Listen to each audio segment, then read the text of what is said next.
आयुष्यात एकटं राहायला शिका. आजकाल लोक खऱ्या व्यक्तीची कमी आणि खोट्या व्यक्तीची जास्त किंमत करतात.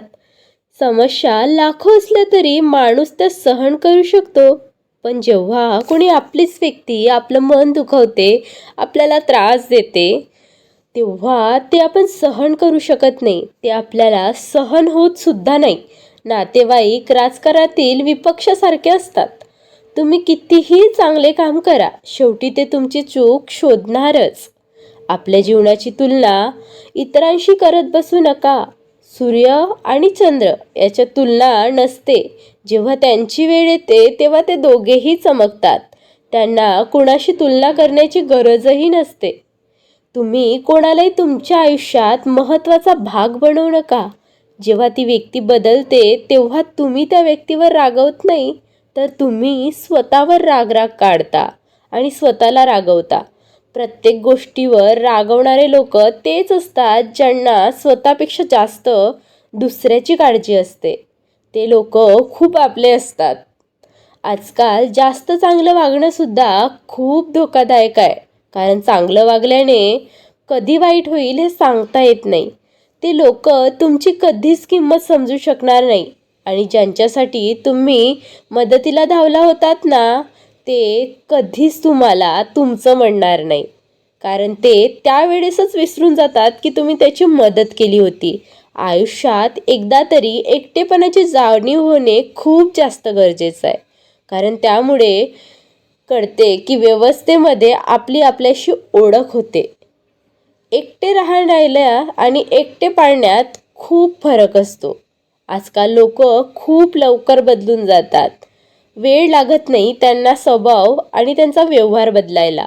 पण हे महत्त्वाचं नाही की ज्यांच्यासाठी तुम्ही आज एवढे महत्त्वाचे आहात तेवढेच तुम्ही त्यांच्यासाठी उद्या देखील महत्त्वाचे असाल. लागल्यानंतर त्रास तर खूपच होतो, पण लागलेली ठेस माणसाला चालायला शिकवते. ठेस लागली तर त्रास होतोच म्हणाला, पण ती ठेस जी आहे ती चालायला आपल्याला शिकवतेच. सुंदर शरीर आणि घाणेरडं मन म्हणजे सोन्याच्या ताटाला लोखंडाचा डाग लागल्यासारखं असतं. हे जग असंच आहे की इथे तुम्हाला मातीत मिळवण्यासाठी सुद्धा लोक तुम्हाला खांद्यावर उचलून नेतात. त्यामुळे लोकांचा विचार करत बसू नका. कारण लोक तर आपला फायदा बघणारच आहेत. माहितीने का सोडून जातात? ते लोक ज्यांना आपल्याला आपल्या आयुष्यात आपलं समजून कधीच आपल्यापासून दूर करण्याचा विचार सुद्धा करत नाही. इथे कोणीच आपलं नाही. फक्त टाइमपास करण्यासाठी लोक आपलं म्हणून आपल्यासोबत आपल्यासारखा व्यवहार करतात. इथे आपल्याला फक्त त्यांच्या कामासाठी उपयोग करून घेतात. दूर राहायचं आहे मला त्या सर्व लोकांशी जे माझ्यासोबत असून सुद्धा माझ्यासोबत नाहीत. ज्यांना तुमची किंमत नसेल तर त्याला बळजबरीने तुमच्या मनातलं प्रेम दाखवू नका. ते दिसणारही नाही. आणि कोणाला तुमच्यावर खूप मी तुमची काळजी घेते असंही दाखवू नका. त्यांना किंमत राहणार नाही. त्यांना आधीच तुमच्यावर काहीच विश्वास नाही. चांगल्या लोकांचा आपल्या जीवनामध्ये येणं हे आपलं नशीबच असतं आणि त्यांना सांभाळून ठेवणे हा आपला विश्वास असतो.